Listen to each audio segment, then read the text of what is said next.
Welcome to How to Play Picky Packrats. Picky Packrats is a quick, light, tactical card game for 1 to 3 players. New and experienced players can play in the same game. Picky Packrats is available from thegamecrafter.com. In Picky Packrats, you are a pack rat collecting treasures and arranging them in your midden, which is your nest, to make it as neat as possible. A nest is neat if it has sets of the same number and collections of the same color. You compete against the other player pack rats to build the neatest nest. Messy treasures in your nest score points against you, so the player with the fewest points wins. In the solo variant, you play against the bot player Robo-Rat. The solo game is explained in a separate video that includes a complete playthrough that can also be helpful in learning the game for 2 or more players. Now let's look at the components. The components you see here are from a prototype, and I will update this video with final components when I receive them, but I'll describe the differences as we go along. The components of the deluxe version are an attractive stout box, which I will show in the final version of this video, a rule book, as you see here, and the final version also includes a rule book for the solo variant. 3 player aids, which show a setup on one side and player actions for a player turn on the other.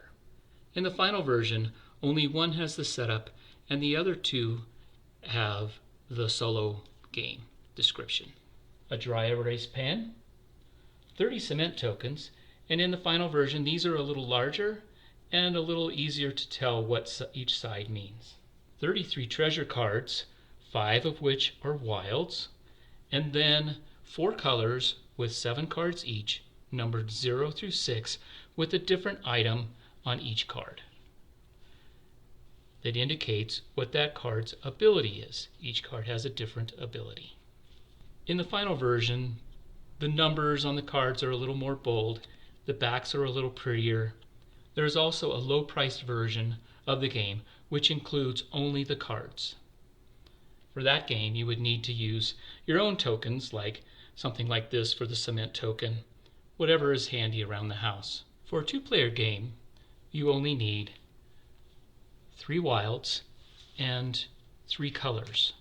So we'll take the rest of these cards out of the game for now, and I'll remove the rest of the components here to clean up the table. First, you choose a first player. That is usually the person who was the loser of the previous round or game, and that person also acts as the dealer.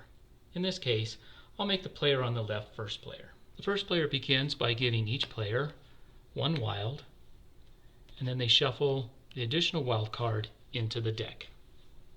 Place the cement tokens within reach of all the players, then deal 5 additional treasure cards to each of the players. Each player then shuffles their wild card into their deck. The wilds are now face down inside each player's treasure deck.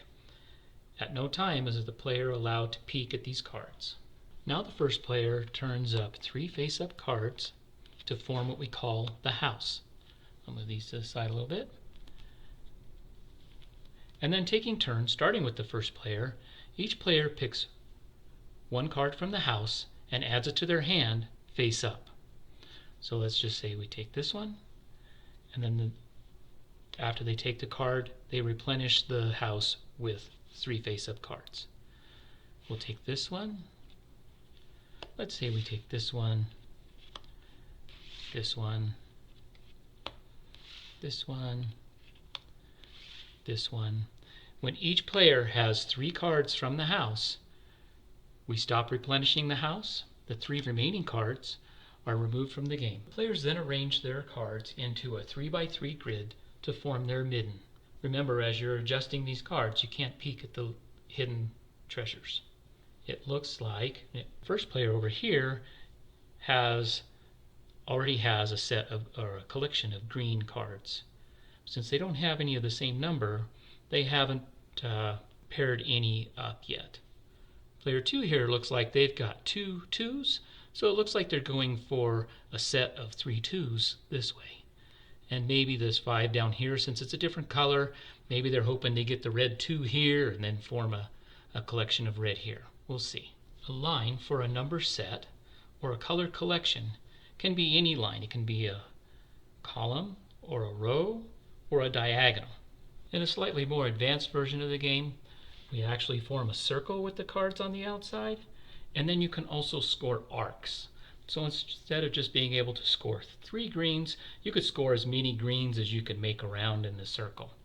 But for now, we'll just concentrate on the simple version. Players then take turns doing any 2 of the following actions, and you can do the same action twice if you want. The exception is the first player on the first turn only gets to do 1 action. And then after the end game is triggered, each player only gets 1 action on their last turn. These are the actions you can do. You can peek at a card and only look at it yourself and then put it back down, or you can reveal it. That's 1 action, and you don't have to decide whether you're just going to peek at it or reveal it until you've actually looked at the card. In this case, I think I'll keep this card hidden because I don't want the other player to know I have a wild there. One reason you might want to reveal the card, let's say I'm going to use this one, is that I might want to be able to use that card later for its ability. The ability is described on the card, and we'll go through all the abilities here in a minute. But to use a card's ability, you conceal the card and then do the ability of that card. I'm going to leave this one face up so I can use it later. If you don't like the actions available to you or the abilities available to you on your cards, you can do an action where you turn 2 cards over that are a pair, so 2 6s here, and that allows you to use the ability of any other card that's in the game. So you might, maybe I wanted to do the 2 ability, and so I turned over both of my 6s to use the other player's 2. Finally, the last action you can do is you can cement a card down. By cementing it, it prevents anybody from changing that card's status. Again, they can't turn it over, they can't peek at it, they can't move it. And that includes you, so you've locked yourself out from doing anything with that card. But if you like the way your hand is laid out, you start locking down cards. To cement a card, you can cement a single card, or you can cement a row or a column or a diagonal of 3 cards. You can't just do 2, you can do 1 or 3 in a row. The game ends when one player has cemented down all 9 of their cards, as you see I have done here. After I've done that, the other player gets 1 more turn with 1 action, and then we go to scoring. Before you move on to scoring, you remove all of the cemented tokens from your midden. And now's a good time for me to describe all of the abilities for the cards. The 0 card, the 0 treasure, has more of a property than an ability. Another player cannot force you to change its status. So if I had it here, I could change it, I could move it around, I could change its status, but another player can't. The 1 card allows me to conceal, reveal, or peek at any 1 treasure. Now on my normal turn, I can use an action to peek at one of my cards or change to reveal it. This allows me to do that with another player's card. I can peek at it or reveal it. I can conceal it so that it's no longer available to them. If there's a concealed treasure in the house, I can peek or reveal that card. So that allows you to look at other cards that aren't your own. The 2 is reveal or peek at any 2 of your treasures. So I can use the 2 if it's in my hand. I can turn it over and then look at 2 of my treasures instead of just 1. The 3 allows me to raid the house for 1 treasure. Raiding the house is I select any one of my treasures. Let's say I'm trying to get these 6s, so I can take one of the cards from the house and put it into my deck, into my midden. As you see, the abilities of the cards are getting better as the numbers get higher. The 4 allows me to force another player to raid the house for 1 treasure. Well, why would I want to do that? Maybe I would force them to trade one of their 2s here, because I know they're going for a set, so maybe I force them to trade it. I get to pick which card they have to get rid of, they get to pick which card they take from the house. The 5 card allows me to swap any 2 of my treasures. So let's say I want to get this diagonal of 6s. If I had a 5, well, this 5 here, I'll go back, I could use this 5 to manipulate those 2 cards, and now I have a line of 6. The 6 is a mean card. It allows me to raid 1 treasure from another player. So I can just show that with the cards I have here. I have a 6. I can use that, and let's say I know I have a 5 here, so let me just trade this with this to take their 5. Finally, the wild card has an ability too. Wild allows you to raid the house with that wild card. So I have a hidden wild here, so let's use this one. If I have this one face up, I can use it to trade it into the house and take the card from the house. Now it seems a little bit wild that I would get rid of a wild, but toward the end of the game, if you haven't used that wild, there's a penalty for having a wild card in your hand that you did not use in any sets or collections, so you may want to get rid of it. Finally, let's look at scoring. To score, each player turns over all of their cards. They reveal all of their treasures. Now I've manipulated the hand a little bit here to demonstrate some of the things in the scoring. The first thing we do when scoring is we locate all of our sets of the same number or item. The cement tokens are handy in this to make sure that we've identified which cards have been used. I have a line of 6s, or star ornaments there. So those are all one set. I have a set of 5s here. The wild can be a 5. Now wilds can be any number or color that you need when you need it. So right now I'm using it to score it as a 5. None of these cards are in sets. So I now have what I call singles.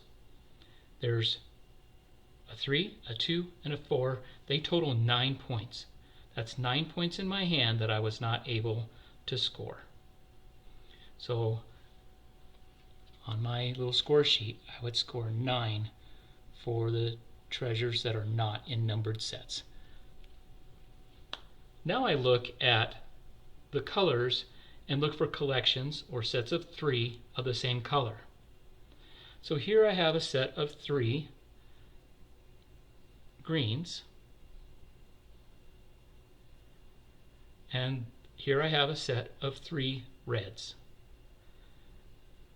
Those are all a collection of 3 reds. So that's all of the collections I have. I score -1 point for each card in a collection. So I have -1, 2, 3, 4, 5, 6.